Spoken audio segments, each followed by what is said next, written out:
Capítulo 2: Neurônios e glia.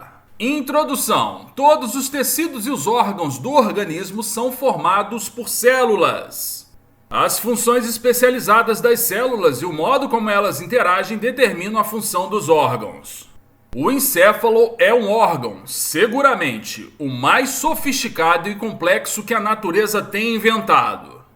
No entanto, a estratégia básica para desvendar sua função não é diferente daquela usada para pesquisar o pâncreas ou o pulmão. Devemos iniciar aprendendo como as células do encéfalo trabalham individualmente e então observar como elas estão agrupadas para trabalhar em conjunto. Em neurociências, não é necessário separar mente de encéfalo. Quando entendermos plenamente as ações individuais e combinadas das células nervosas, entenderemos as origens de nossas capacidades mentais. A organização deste livro reflete essa neurofilosofia. Iniciaremos com as células do sistema nervoso, sua estrutura, funções e meios de comunicação.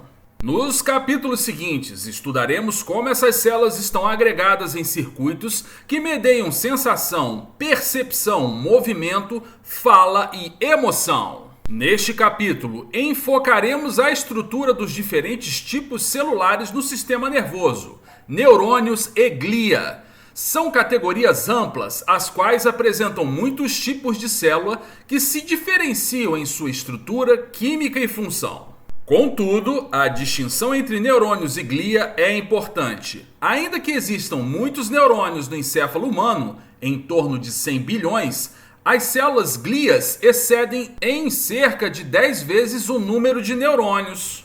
Com base nesses números, pareceria que deveríamos focar nossa atenção na glia para a compreensão das funções celulares no sistema nervoso.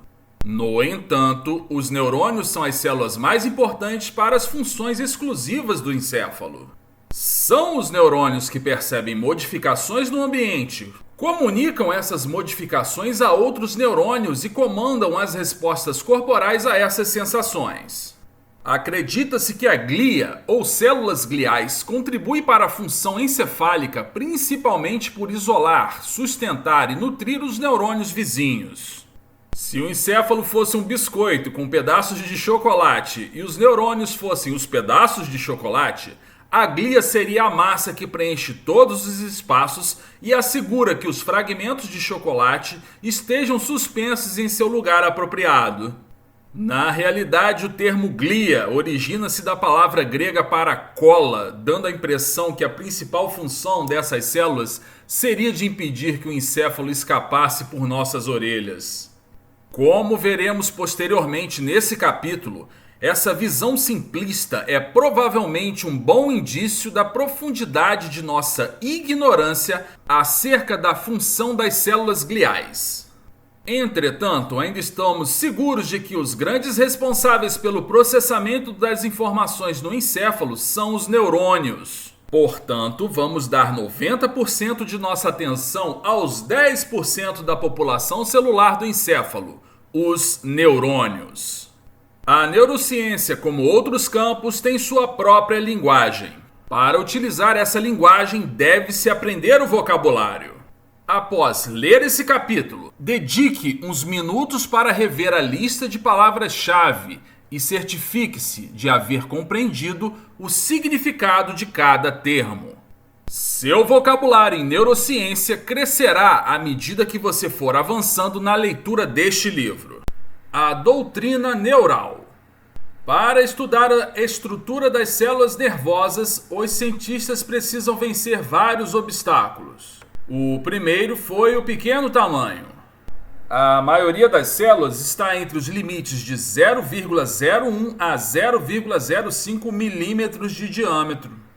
A ponta de um lápis não apontado tem cerca de 2 milímetros de calibre. Os neurônios são 40 a 200 vezes menores. Para uma revisão do sistema métrico, veja a tabela 2.1. Esse tamanho está fora do limite que pode ser visto a olho nu. Portanto, o progresso da neurociência celular não foi possível antes do desenvolvimento do microscópio composto, no final do século XVII. Mesmo assim, os obstáculos persistiram. Para observar o tecido nervoso usando o microscópio, é necessário realizar cortes muito finos, idealmente não muito mais grossos que o diâmetro das células. Entretanto, o tecido nervoso apresenta uma consistência semelhante à da gelatina, insuficientemente firme para realizar cortes finos. Portanto, o estudo da morfologia das células nervosas teve de aguardar até o desenvolvimento de métodos de endurecimento do tecido que não provocassem modificações na estrutura e de um instrumento que pudesse efetuar cortes muito delgados. No início do século XIX, pesquisadores descobriram como endurecer ou fixar tecidos por imersão em formaldeído e desenvolveram um aparelho especial chamado micrótomo para obter seções muito finas. Esses avanços técnicos resultaram em grandes avanços no campo da histologia, que é o estudo microscópico das estruturas dos tecidos. Todavia, os pesquisadores que estudavam as estruturas encefálicas se depararam com outro obstáculo. Preparações frescas de encéfalo observadas sob o microscópio apresentam um aspecto de coloração creme uniforme. Assim, o tecido não mostrava diferenças em sua pigmentação que permitissem ao histologista identificar células individualmente. Portanto, o avanço final na neurohistologia foi a introdução das tinções que podiam corar seletivamente algumas, porém não todas as partes das células no tecido nervoso. Uma dessas tinções, ainda hoje utilizada, foi introduzida pelo neurologista alemão Franz Nissl no final do século XIX. Nissl mostrou que um tipo de corante básico tingia o núcleo de todas as células, além de corar o material agrupado ao redor dos núcleos dos neurônios, figura 2.1. Esses grupamentos foram chamados de corpúsculos de Nissl e a técnica é conhecida como coloração de Nissl. O método de Nissl é muito útil por duas razões. Primeiro, pode-se diferenciar neurônios da glia. Segundo, permite aos histologistas estudar o arranjo ou citoarquitetura dos neurônios em diferentes partes do encéfalo. O prefixo cito provém da palavra grega que significa célula. O estudo da citoarquitetura levou à observação de que o encéfalo é formado por muitas regiões especializadas. Hoje em dia, sabe-se que cada região executa uma função diferente. O procedimento de Golgi. A coloração de Nissl, entretanto, não conta a história completa. O neurônio corado com o procedimento de Nissl parece pouco mais que um grumo de protoplasma contendo um núcleo. Neurônios são muito mais que isso, porém, exatamente quanto mais não foi reconhecido até a publicação do trabalho do histologista italiano Camillo Golgi, figura 2.2. Em 1873, Golgi descobriu que submergindo uma amostra de tecido nervoso em uma solução de cromato de prata, agora chamado de procedimento de Golgi, um percentual pequeno de neurônios corava-se de preto em toda a sua extensão, figura 2.3. Isso revelou que o soma neuronal, a região do neurônio ao redor do núcleo, que é observada com a técnica de Nissl, na realidade somente é uma pequena fração da estrutura total do neurônio. Observe nas figuras 2.1 e 2.3 como diferentes tinções histológicas podem gerar observações nitidamente diferentes do mesmo tecido. Hoje em dia, a neurohistologia continua sendo um campo ativo na neurociência, assim como seu credo. A conquista do encéfalo é geralmente da tinção. O método de Golgi mostra que os neurônios têm pelo menos duas partes distintas. Uma região central que contém um núcleo e numerosos tubos finos que irradiam da região central. A região inchada onde está o núcleo celular possui diferentes nomes, os quais são usados alternadamente: corpo celular, soma, plural somata, e pericário, plural pericária. Os finos tubos que irradiam do soma são chamados de neuritos e são de dois tipos: axônios e dendritos, figura 2.4. O corpo celular frequentemente origina um único axônio. O axônio apresenta um diâmetro uniforme durante toda a sua extensão e quando ele se ramifica, os ramos geralmente descrevem ângulos retos.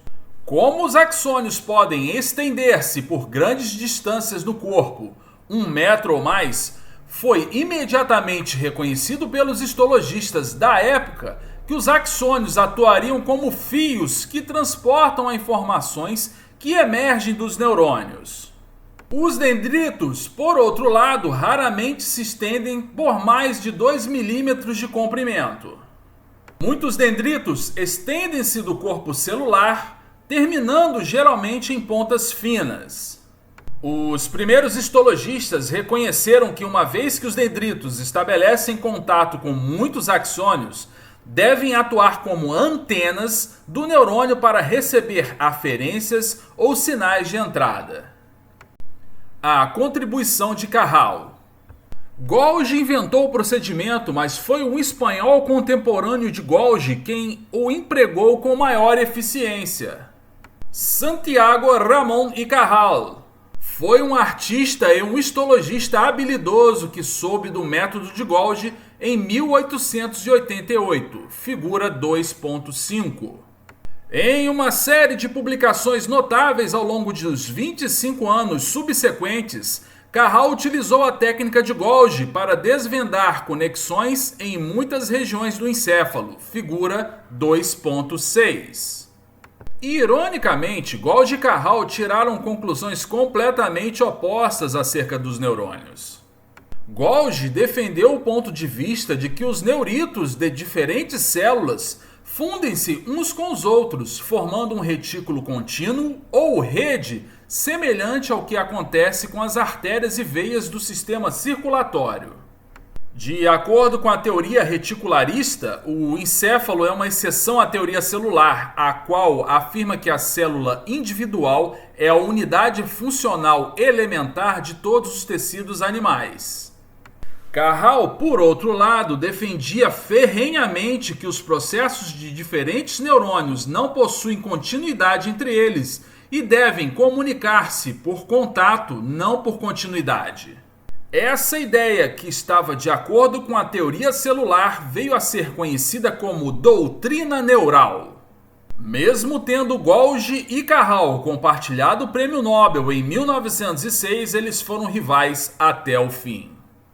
As evidências científicas dos 50 anos seguintes pesaram fortemente em favor da doutrina neural, mas a comprovação final teve de aguardar até o desenvolvimento da microscopia eletrônica na década de 1950, quadro 2.1. Com o aumento do poder de resolução do microscópio eletrônico, foi finalmente possível demonstrar que os prolongamentos dos diferentes neurônios não possuem continuidade entre eles. Assim, nosso ponto de partida no estudo do encéfalo deve basear-se no neurônio, considerando sua estrutura isolada. O protótipo neural. Como já vimos, o neurônio, também chamado de célula nervosa, consiste em várias partes: o soma, os dendritos e o axônio. O conteúdo interno de um neurônio é separado do meio externo por uma membrana limitante, a membrana neural, a qual recobre o neurônio como uma tenda de circo sustentada por um intrincado esqueleto interno, dando a cada parte da célula sua aparência tridimensional característica. Vamos explorar o interior do neurônio e aprender um pouco sobre as funções das diferentes partes que o compõem. Figura 2.7. O soma. Começaremos nosso passeio pelo soma, a parte central, aproximadamente esférica do neurônio. O corpo celular de um neurônio típico tem aproximadamente 20 micrômetros de diâmetro. O fluido aquoso no interior da célula, chamada de citosol, é uma solução de sais ricas em potássio, separada do meio externo pela membrana neural. Dentro do soma, diversas estruturas delimitadas por membranas são coletivamente chamadas de organelas. O corpo celular de um neurônio contém as mesmas organelas presentes nas demais células animais. As mais importantes são o núcleo, o retículo endoplasmático rugoso, o retículo endoplasmático liso, o aparelho de Golgi e as mitocôndrias. Tudo isso está contido no interior da membrana celular, incluindo as organelas, mas excluindo o núcleo. É referido coletivamente como citoplasma. O núcleo. Esse nome deriva da palavra em latim para nós. O núcleo de uma célula é esférico, localizado centralmente com diâmetro entre 5 e 10 micrômetros. É delimitado por uma dupla membrana chamada envelope nuclear. O envelope nuclear é todo perfurado, formando poros que medem aproximadamente 0,1 micrômetros de diâmetro. Dentro do núcleo estão os cromossomos, que contêm o material genético, o DNA, ácido desoxirribonucleico. Seu DNA foi transmitido para você a partir de seus pais e ele contém a informação para formar todo o seu corpo. O DNA de cada um de seus neurônios é o mesmo, e é o mesmo DNA presente nas células do seu fígado ou rim. O que distingue um neurônio de uma célula hepática são as partes específicas de seu DNA, que estão sendo utilizadas para construir a célula. Esses fragmentos de DNA são chamados genes. Cada cromossomo contém uma dupla fita entrelaçada, ininterrupta de DNA com 2 nanômetros de espessura. Caso o DNA de todos os 46 cromossomos humanos fosse desenrolado e alinhado, ponta a ponta, ele poderia somar mais de 2 metros de comprimento. Se considerarmos o comprimento total do DNA análogo às linhas de letras que compõem este livro, os genes seriam análogos às palavras individualmente. Cada gene é um segmento do DNA que pode medir de 0,1 micrômetros até vários micrômetros de comprimento. A leitura do DNA é conhecido como expressão gênica. O produto final da expressão gênica é a síntese de moléculas chamadas proteínas, as quais existem uma grande variedade de formas e tamanhos, assumindo diferentes funções e concedendo aos neurônios praticamente todas as suas características exclusivas. A síntese proteica, ou confecção de moléculas proteicas, ocorre no citoplasma. Como o DNA nunca sai do interior do núcleo, deve haver um intermediário que carregue a mensagem genética aos locais de síntese de proteínas no citoplasma. Essa função é realizada por outra macromolécula chamada ácido ribonucleico mensageiro, ou RNA mensageiro. O RNA mensageiro consiste em 4 diferentes nucleotídeos unidos em várias sequências, formando uma cadeia.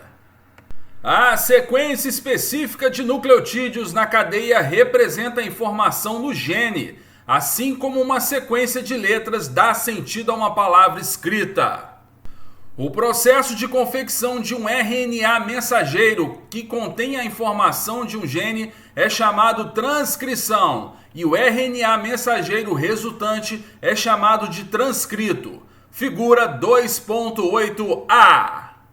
Genes codificadores de proteínas são flanqueados por fragmentos de DNA que não são utilizados para codificar proteínas, mas são importantes para regular a transcrição.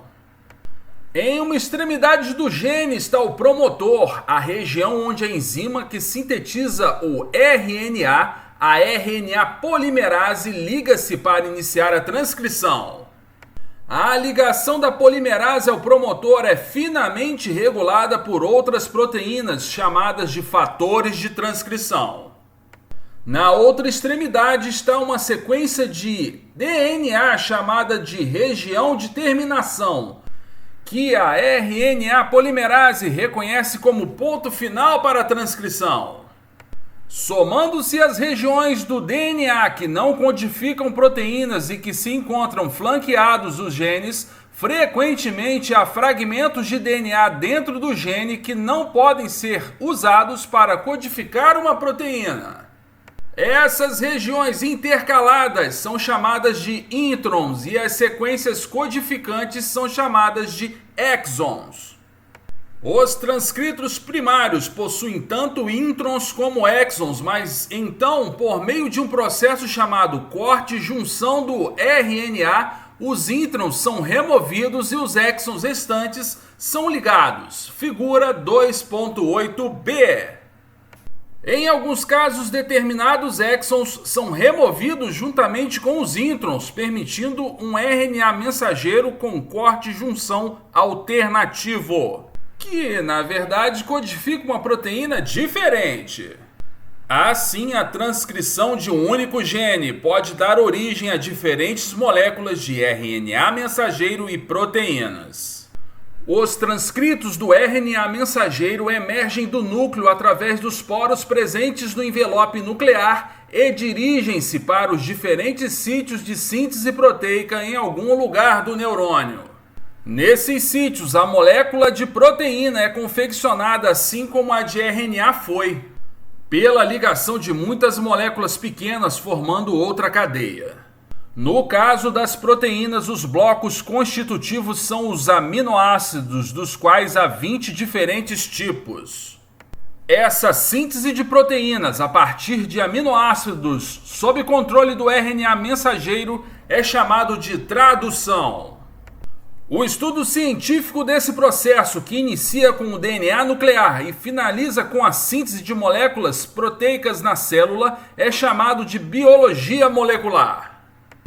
O dogma central da biologia molecular é resumido da seguinte forma: DNA, transcrição, RNA mensageiro, tradução, proteína.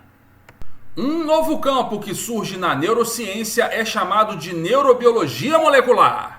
Os neurobiólogos moleculares usam as informações contidas nos genes para determinar a estrutura e a função das proteínas neuronais. Quadro 2.2. Retículo endoplasmático rugoso. Próximas ao núcleo encontram-se pilhas de estruturas membranosas pontilhadas por pequenas estruturas densas e globulares chamadas ribossomos, que medem aproximadamente 25 nanômetros de diâmetro. As pilhas são chamadas retículo endoplasmático rugoso ou simplesmente retículo rugoso, figura 2.9. O retículo rugoso é mais abundante nos neurônios que na glia ou na maioria das células não neuronais. De fato, já fomos apresentados ao retículo rugoso por outro nome, corpúsculos de Nicil. Essa organela impregna-se com o corante que Nicil introduziu no estudo do tecido nervoso há 100 anos. O retículo rugoso é um importante sítio de síntese proteica nos neurônios. O transcrito de RNA liga-se aos ribossomos e os ribossomos traduzem as informações contidas no RNA mensageiro para sintetizar uma molécula de proteína. Assim, os ribossomos tomam o material bruto na forma de aminoácidos e sintetizam as proteínas usando as informações fornecidas pelo RNA mensageiro, figura 2.10a. Nem todos os ribossomos ancoram-se ao retículo endoplasmático rugoso. Muitos flutuam livres e chamam-se ribossomos livres. Muitos ribossomos livres podem parecer unidos por uma fibra. Esses são chamados de polirribossomos. A fibra é uma simples fita de RNA mensageiro e os ribossomos associados estão sintetizando várias cópias de uma mesma proteína. Qual é a diferença entre as proteínas sintetizadas no retículo rugoso e aquelas sintetizadas por ribossomos livres? A resposta parece estar vinculada ao papel que deverá ser desempenhado pela molécula de proteína. Se está destinada a residir no interior do citosol de um neurônio, então o transcrito de RNA mensageiro daquela proteína esquiva-se dos ribossomos do retículo rugoso e direciona-se aos ribossomos livres.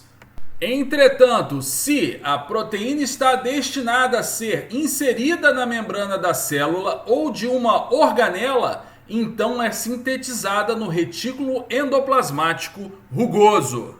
À medida que a proteína é sintetizada, ela é encaminhada através da membrana do retículo endoplasmático, onde fica presa. Figura 2.10b. Não é de nos surpreendermos que os neurônios são tão ricos em retículo rugoso, pois, como veremos nos capítulos seguintes, proteínas especiais de membrana conferem a essas células sua notável capacidade de processar informações. Retículo endoplasmático liso e aparelho de Golgi. O restante do citosol do corpo celular neuronal está repleto de pilhas de organelas membranosas, que lembram muito o retículo endoplasmático rugoso sem os ribossomos. Tanto que uma dessas estruturas é chamada de retículo endoplasmático liso ou retículo liso. O retículo endoplasmático liso é bastante heterogêneo e assume diferentes funções em diferentes locais. Alguns retículos lisos continuam-se como retículo rugoso e acredita-se que sejam os locais onde as proteínas que se projetam da membrana são cuidadosamente dobradas, assumindo sua estrutura tridimensional. Outros tipos de retículo liso não desempenham um papel direto no processamento das moléculas proteicas, mas regulam as concentrações internas de algumas substâncias, como o cálcio. Essas organelas são especialmente proeminentes nas fibras musculares, onde são chamadas de retículo sarcoplasmático, como veremos no capítulo 13. As pilhas de discos membranosos no soma, dispostas longe do núcleo, constituem o aparelho de Golgi, descrito em 1898 por Camillo Golgi, figura 2.11. Esse é um sítio de intenso processamento bioquímico pós-traducional de proteínas. Acredita-se que uma função importante do aparelho de Golgi seja a distribuição de certas proteínas destinadas a diferentes partes do neurônio, como os axônios e os dendritos. A mitocôndria. Outra organela muito abundante no soma é a mitocôndria. Nos neurônios, essas organelas de forma alongada, como salsichas, medem aproximadamente 1 micrômetro de comprimento.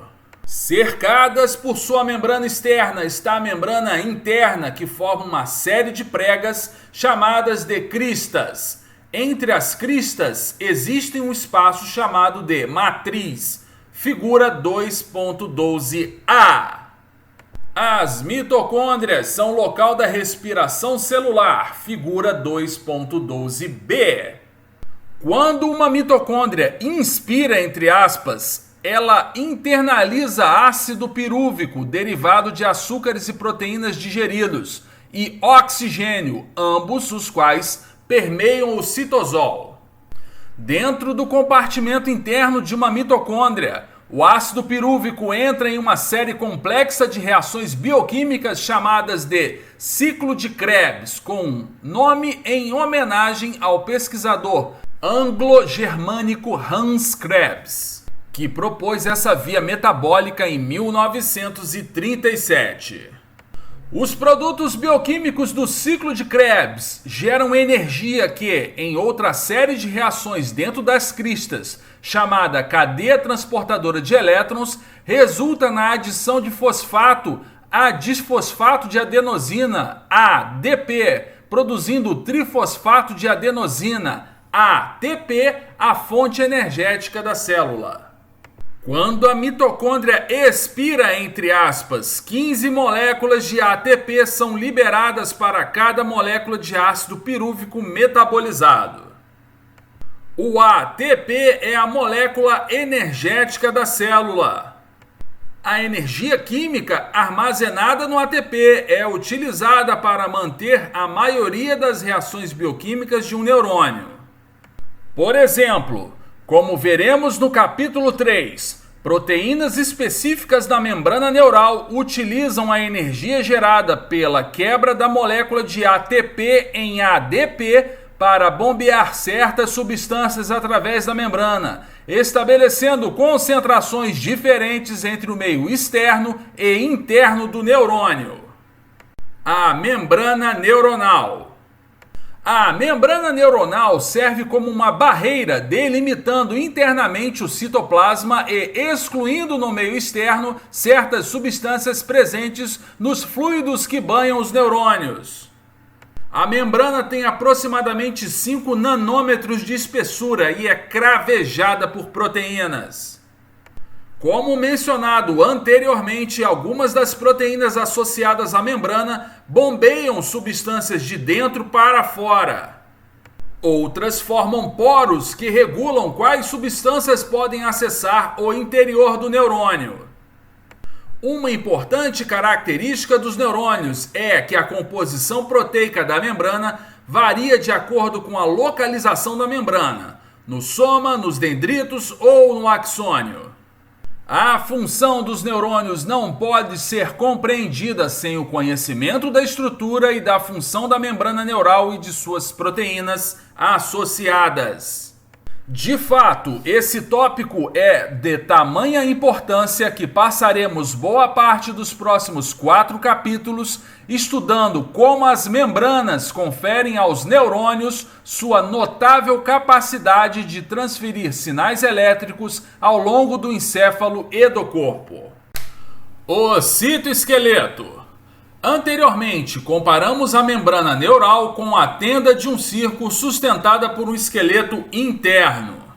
Esse esqueleto é chamado de citoesqueleto e dá aos neurônios sua forma característica.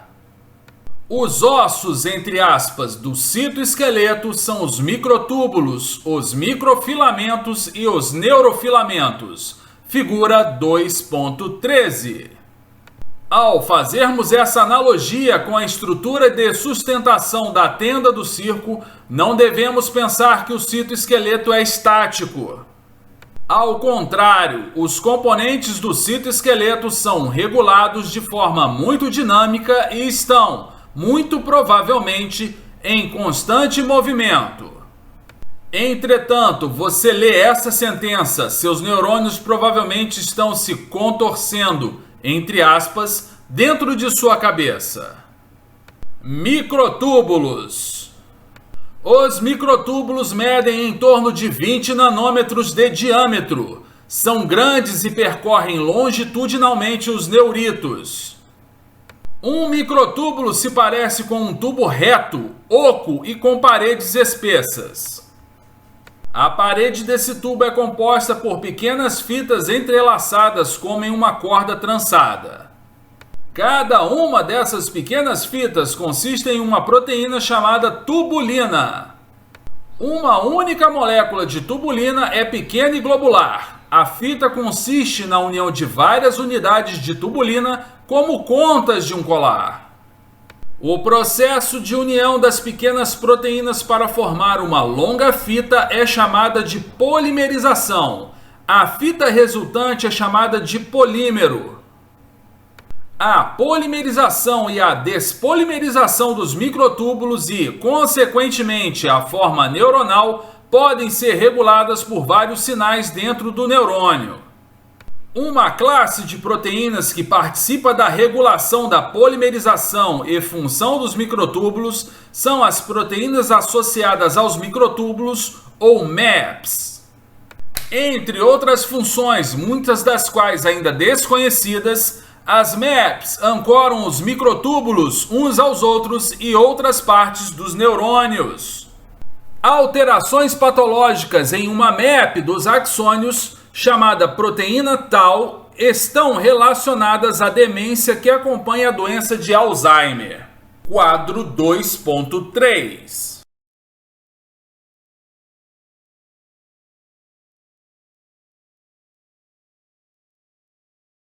Microfilamentos.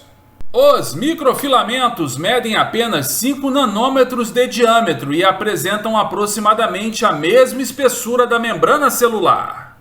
Encontrados em todo o neurônio, eles são particularmente mais numerosos dos neuritos.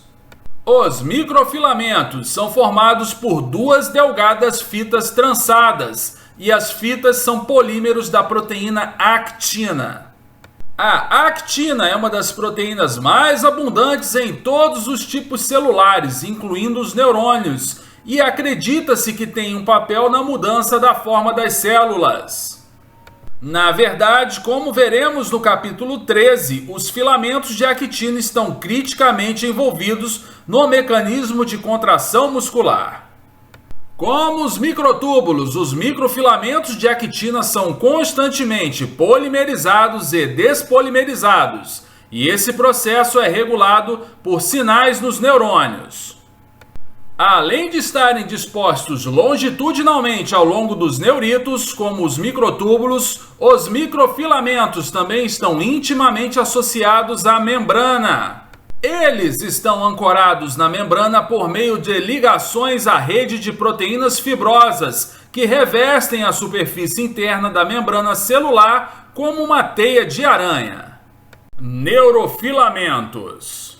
Com um diâmetro de 10 nanômetros, os neurofilamentos apresentam-se com um tamanho intermediário entre os microtúbulos e os microfilamentos. Eles existem em todas as células do corpo, sendo chamados de filamentos intermediários. Apenas nos neurônios são chamados de neurofilamentos. A diferença nos nomes, na verdade, reflete sutis diferenças na estrutura de um tecido para o outro. Um exemplo de filamento intermediário em outro tecido é a queratina, que, quando arranjada em feixes, irá constituir o pelo. Dos diferentes tipos de estruturas fibrilares que discutimos, os neurofilamentos são os que mais se assemelham à estrutura dos ossos e dos ligamentos do nosso esqueleto.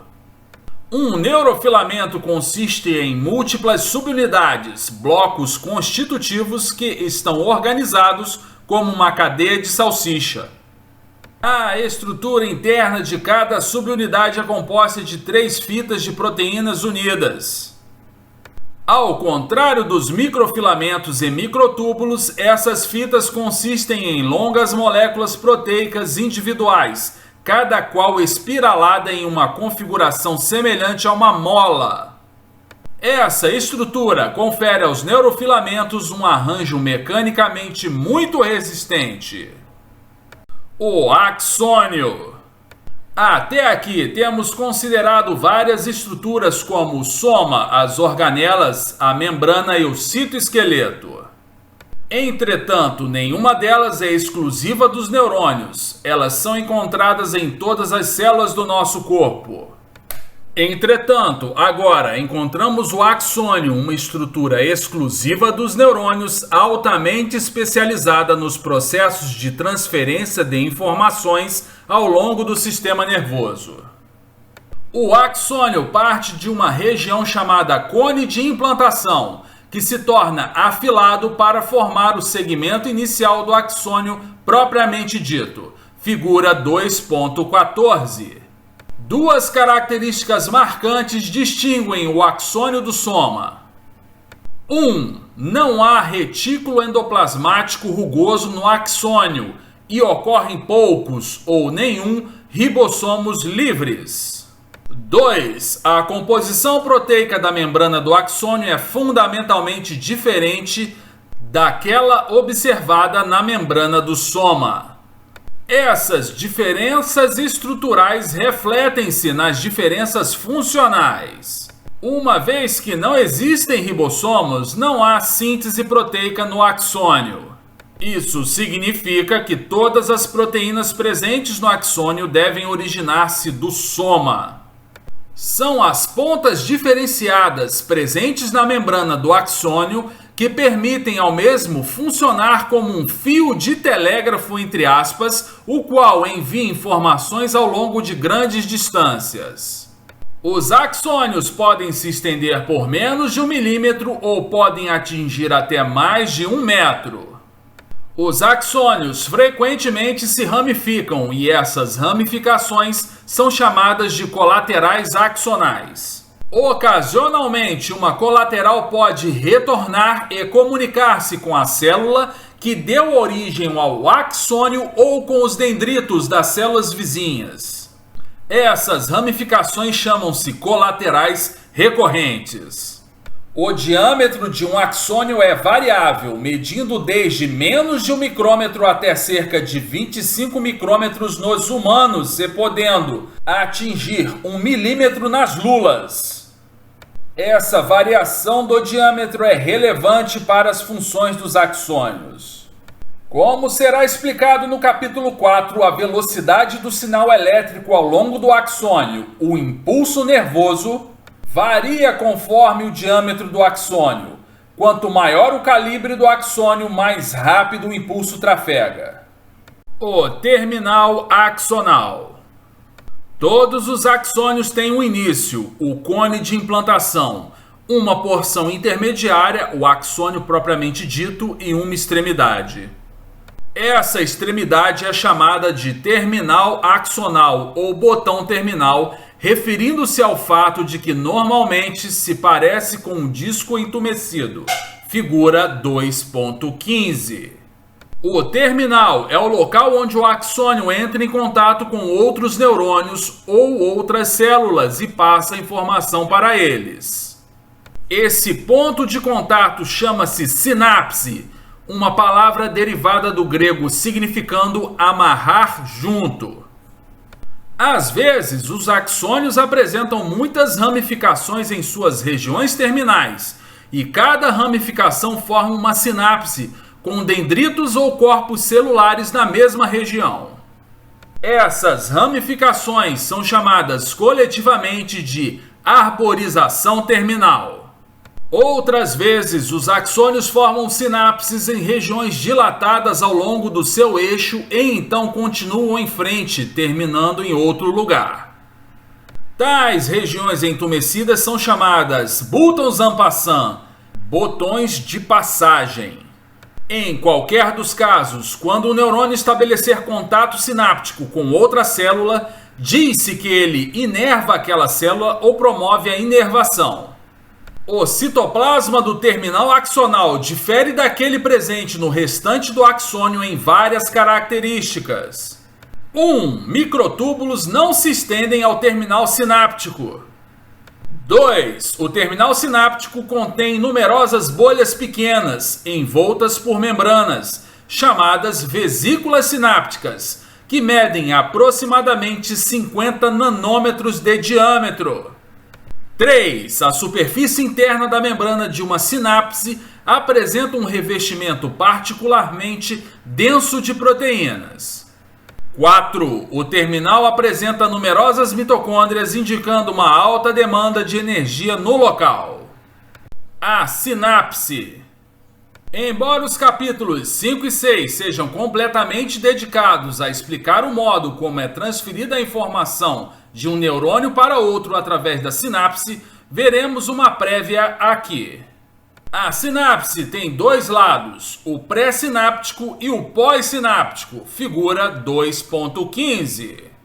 Esses nomes indicam a direção habitual do fluxo de informação, que é de pré para pós.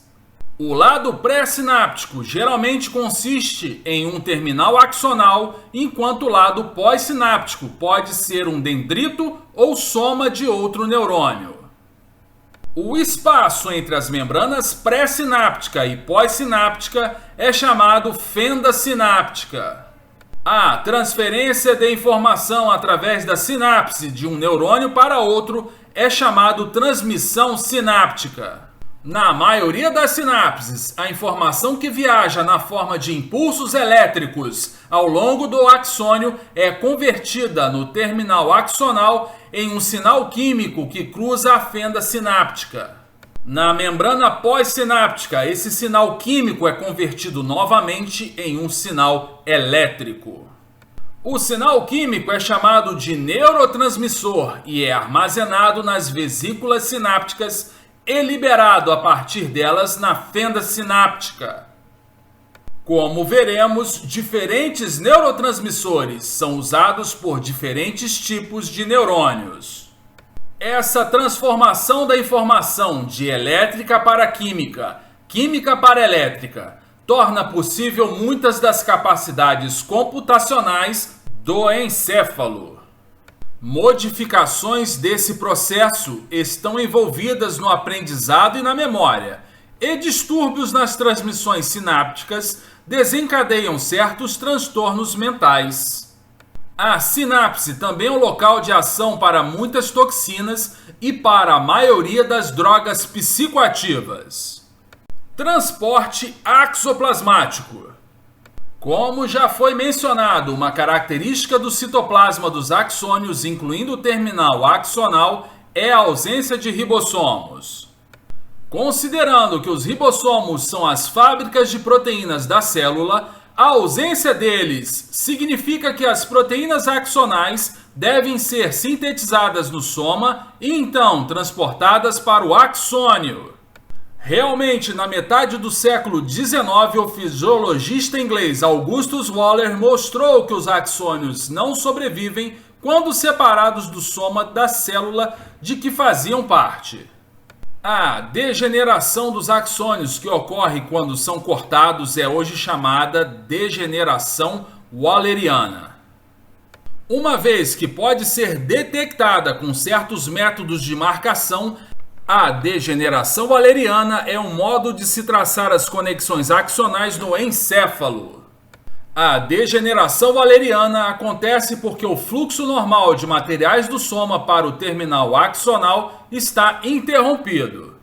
Esse movimento de material ao longo do axônio chama-se transporte axoplasmático, primeiramente demonstrado pelas experiências do neurobiólogo americano Paul Wise e seus colegas na década de 1940. Eles descobriram que, se amarrassem uma linha ao redor de um axônio, algum material se acumula no lado do axônio mais próximo do soma. Quando o nó era desfeito, o material acumulado continuava a migrar ao longo do axônio a uma taxa de 1 a 10 milímetros por dia. Essa foi uma descoberta notável, mas não é toda a história. Se todo o material se deslocasse ao longo do axônio exclusivamente por esse mecanismo de transporte, nutrientes para suprir as sinapses famintas, entre aspas, não chegariam ao terminal dos axônios mais longos em menos de meio ano. No fim dos anos 1960, foram desenvolvidos métodos para seguir os movimentos de moléculas proteicas ao longo do axônio em direção ao terminal. Esses métodos exigiam que fossem injetados no soma dos neurônios aminoácidos radioativos. Lembrem que os aminoácidos são blocos constitutivos das proteínas. Os aminoácidos quentes, entre aspas, eram incorporados às proteínas, e a chegada de proteínas radioativas no terminal axonal era medida para calcular a taxa de transporte. Bernice Grafstein, da Universidade Rockefeller, descobriu que esse transporte axoplasmático rápido, assim nomeado para distinguir do transporte axoplasmático lento, descrito por Weiss, ocorria a uma taxa bastante alta, atingindo 1000 milímetros por dia. Hoje, sabe-se muito a respeito da maneira como funciona o transporte axoplasmático. O material é incluso dentro de vesículas, as quais então caminham ao longo dos microtúbulos do axônio. As pernas, entre aspas, são formadas por uma proteína chamada cinesina e o processo é sustentado pelo ATP, figura 2.16. A cinesina só desloca material do soma para o terminal. Todo movimento de material nesse sentido é chamado transporte anterógrado. Além do transporte anterógrado, há um mecanismo para o deslocamento de material ao longo do axônio no sentido do terminal para o soma. Acredita-se que esse processo sinaliza para o soma mudanças nas necessidades metabólicas do terminal axonal. O movimento nesse sentido do terminal para o soma é chamado transporte retrógrado. O mecanismo molecular é semelhante ao transporte anterógrado, excluindo-se as pernas, entre aspas, que para o transporte retrógrado são constituídas por uma proteína diferente chamada dineína. Tanto os mecanismos de transporte anterógrado quanto os de transporte retrógrado têm sido utilizados pelos neurocientistas como formas de traçar conexões no encéfalo. Quadro 2.4. Dendritos. O termo dendrito é derivado da palavra grega para árvore, referindo-se ao fato de que os neuritos se assemelham aos galhos de uma árvore na medida em que partem do soma. Os dendritos de um único neurônio são coletivamente chamados de árvore dendrítica. A cada ramo da árvore chama-se ramo dendrítico. As grandes variedades de formas e tamanhos das árvores dendríticas são utilizadas para classificar os diferentes grupos de neurônios. Os dendritos funcionam como uma antena para o neurônio e estão recobertos por milhares de sinapses. Figura 2.17. A membrana dendrítica relacionada com as sinapses, a membrana pós-sináptica, apresenta muitas moléculas de proteínas especializadas, chamadas de receptores, as quais detectam os neurotransmissores na fenda sináptica. Os dendritos de alguns neurônios estão recobertos por estruturas especializadas, chamadas espinhos dendríticos, que recebem alguns tipos de aferências sinápticas. Os espinhos se parecem com pequenas bolsas penduradas por fora do dendrito, figura 2.18. A morfologia incomum dos espinhos tem fascinado os neurocientistas desde a sua descoberta por Carral.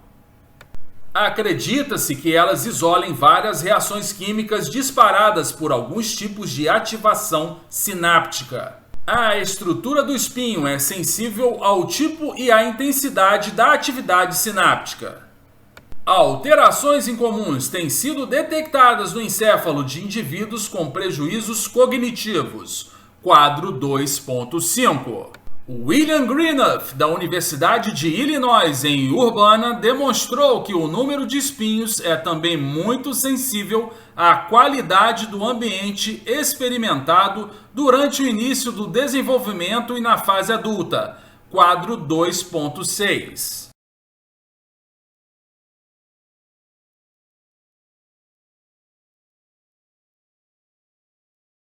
Na maioria das vezes, o citoplasma dos dendritos assemelha-se àquele presente nos axônios. Está repleto de elementos do citoesqueleto e de mitocôndrias. Uma diferença interessante foi descoberta pelo neurocientista Oswald Stewart. Ele descobriu que polirribossomos podem ser observados no interior dos dendritos, frequentemente sob os espinhos. A pesquisa de Eastwood sugere que a transmissão sináptica pode promover a síntese de proteínas de forma localizada em alguns neurônios. No capítulo 25, veremos que a regulação sináptica da síntese proteica é crucial para o armazenamento da informação no encéfalo. Classificando os neurônios. Uma vez que o sistema nervoso é composto de mais de 100 bilhões de neurônios, é improvável que venhamos um dia a entender como cada um deles contribui individualmente para as funções do encéfalo. E se pudéssemos mostrar que todos os neurônios do encéfalo podem dividir-se em um pequeno número de categorias e que, dentro de cada uma categoria, todos os neurônios funcionariam identicamente? A complexidade do problema talvez pudesse ser reduzida à compreensão da contribuição característica de cada categoria em lugar de cada célula. É com essa esperança que os neurocientistas têm tentado formular esquemas para a classificação dos neurônios. Classificação baseada no número de neuritos. Os neurônios podem ser classificados de acordo com o número total de neuritos, axônios e dendritos que se estendem desde o soma, figura 2.19. Um neurônio que apresenta um único neurito é dito unipolar. Se possui 2 neuritos, a célula é bipolar e se apresenta 3 ou mais, a célula é multipolar. A maioria dos neurônios no encéfalo são multipolares. Classificação baseada nos dendritos. A arborização dendrítica pode variar muito de um tipo de neurônio para o outro. Algumas dessas arborizações têm inspirado uma nomenclatura elegante como célula de 2 buquês. Outras têm nomes menos interessantes como células alfa. A classificação geralmente é limitada para uma determinada área do encéfalo. Por exemplo, o córtex cerebral, a porção que recobre a superfície do cérebro, contém 2 grandes classes: as células estreladas, com forma de estrela, e as células piramidais, com forma piramidal, figura 2.20. Outra forma simples de classificar os neurônios é de acordo com a presença dos espinhos dendríticos.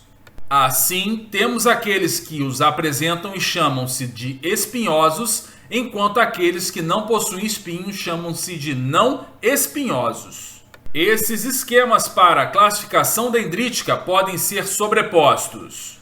Por exemplo, no córtex cerebral, todas as células piramidais são espinhosas. As células estreladas, por outro lado, podem ser espinhosas ou não. Classificação baseada nas conexões. As informações, aferências, chegam ao sistema nervoso por meio dos neurônios que apresentam neuritos nas superfícies sensoriais do corpo, como a pele e a retina dos olhos. Células com esse tipo de conexão são os neurônios sensoriais primários. Outros neurônios apresentam axônios que formam sinapses com os músculos e acompanham os movimentos. Esses são chamados neurônios motores. No entanto, a maioria dos neurônios do sistema nervoso forma conexões apenas com outros neurônios. De acordo com esse esquema de classificação, essas células são chamadas interneurônios. Classificação baseada no comprimento do axônio. Alguns neurônios possuem longos axônios que se estendem de uma parte do encéfalo para outra. Esses são ditos neurônios de Golgi tipo 1 ou neurônios de projeção. Outros neurônios possuem axônios curtos que não vão além do entorno do corpo celular. Esses são chamados neurônios de Golgi tipo 2 ou neurônios de circuito local. No córtex cerebral, por exemplo, as células piramidais geralmente apresentam longos axônios, que se estendem para outras áreas do encéfalo e, portanto, são neurônios de Golgi tipo 1. As células estreladas, ao contrário, apresentam axônios que nunca deixam o córtex cerebral e, portanto, são neurônios de Golgi tipo 2. Classificação baseada nos neurotransmissores. Os padrões de classificação apresentados anteriormente baseiam-se na morfologia dos neurônios impregnados pelo procedimento de Golgi. Novas metodologias que permitem aos neurocientistas identificar quais neurônios contêm cada tipo de neurotransmissor resultaram em um esquema para classificação com base na sua química. Por exemplo, os neurônios motores que comandam os movimentos voluntários liberam o neurotransmissor acetilcolina em suas sinapses. Essas células são, portanto, classificadas como colinérgicas, significando que utilizam esse determinado neurotransmissor. Conjuntos de células que utilizam um mesmo neurotransmissor formam os sistemas de neurotransmissores do encéfalo. Ver capítulos 6 e 15. Glia. Dedicamos muito de nossa atenção neste capítulo aos neurônios. Enquanto essa decisão justifica-se pelo estado atual do conhecimento, alguns neurocientistas consideram que a glia é o gigante adormecido, entre aspas, da neurociência. Um dia, eles supõem, será demonstrado que a glia contribui muito mais significativamente para o processamento das informações no encéfalo do que se pensa hoje. Atualmente, entretanto, as evidências indicam que a glia contribui para a atividade encefálica, principalmente dando suporte às funções neuronais. Seu papel, porém, não pode ser desconsiderado, pois sem a glia o encéfalo não funciona corretamente. Astrócitos. As células gliais mais numerosas no encéfalo são os astrócitos, figura 2.21. Essas células preenchem os espaços entre os neurônios. O espaço restante entre os neurônios e os astrócitos no encéfalo mede apenas 20 nanômetros de espessura. Consequentemente, os astrócitos provavelmente influenciam a possibilidade de um neurito crescer ou retrair-se. E enquanto falamos de um fluido que banha os neurônios no encéfalo, está muito mais para um banho de esponja do que para um banho de imersão em água. Um papel essencial dos astrócitos é a regulação do conteúdo químico desse espaço extracelular. Por exemplo, os astrócitos envolvem as sinapses do encéfalo, restringindo a difusão de moléculas neurotransmissoras que foram liberadas. Os astrócitos também apresentam em suas membranas proteínas especiais, as quais removem ativamente os neurotransmissores da fenda sináptica. Uma descoberta recente e inesperada é que a membrana dos astrócitos também apresenta receptores para os neurotransmissores que, assim como nos neurônios, podem desencadear eventos bioquímicos e elétricos no interior da célula glial. Além de regular os neurotransmissores, os astrócitos também controlam rigorosamente as concentrações extracelulares de diversas substâncias que tenham potencial para interferir nas funções neuronais normais. Por exemplo, os astrócitos regulam a concentração de íons potássios no fluido extracelular. Glia formadora de mielina. Ao contrário dos astrócitos, a função principal dos oligodendrócitos e das células de Schwann é bem clara. Essas células gliais formam as camadas de membranas que isolam os axônios. Alan Peters, um anatomista da Universidade de Boston, foi um pioneiro no estudo do sistema nervoso utilizando microscopia eletrônica e mostrou que esse envoltório chamado mielina se enrola formando uma espiral que envolve os axônios no encéfalo, figura 2.22. Como o axônio ajusta-se ao interior desse envoltório espiralado como uma espada em sua bainha, o nome bainha de mielina descreve todo o envoltório. A bainha de mielina é interrompida periodicamente, deixando pequenos espaços onde a membrana axonal está exposta. Essa região é chamada de nódulo de Ranvier, figura 2.23. Veremos no capítulo 4 que a mielina serve para acelerar a propagação do impulso nervoso ao longo do axônio. Os oligodendrócitos e as células de Schwann diferem em sua localização e em outras características. Por exemplo, os oligodendrócitos são encontrados apenas no sistema nervoso central, encéfalo e medula, enquanto as células de Schwann são encontradas exclusivamente no sistema nervoso periférico, partes fora do crânio e coluna vertebral. Outra diferença é que um único oligodendrócito contribui para a formação da mielina de vários axônios, enquanto cada célula de Schwann mieliniza apenas um fragmento de um único axônio. Outras células não neuronais.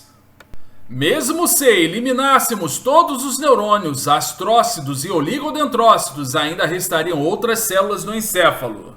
Para não excluirmos nenhum tipo celular, precisamos mencionar essas outras células. Primeiro, células especiais chamadas células ependimais.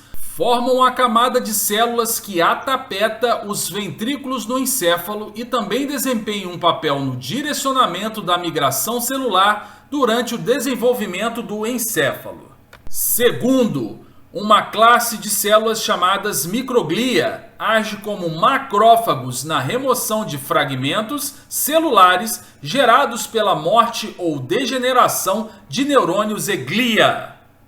Por fim, temos a vascularização do encéfalo, artérias, veias e capilares que também se encontram ali. Considerações finais.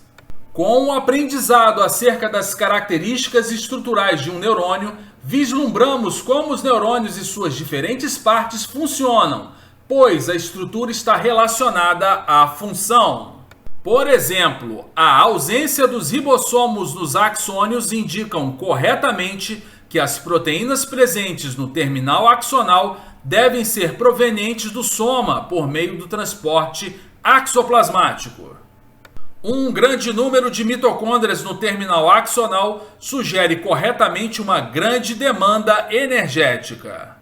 A elaborada estrutura da arborização dendrítica indica uma extrema especialização para o recebimento das informações aferentes, e, realmente, esse é o local onde a maioria das sinapses são formadas com axônios de outros neurônios. Desde a época de início, é reconhecido que uma importante característica dos neurônios é o retículo endoplasmático rugoso. O que isso nos diz a respeito dos neurônios? Comentamos que o retículo endoplasmático rugoso é um sítio para a síntese de proteínas destinadas à inserção na membrana. Veremos agora como as várias proteínas da membrana neuronal promovem as características exclusivas dos neurônios de transmitir, receber e armazenar informações.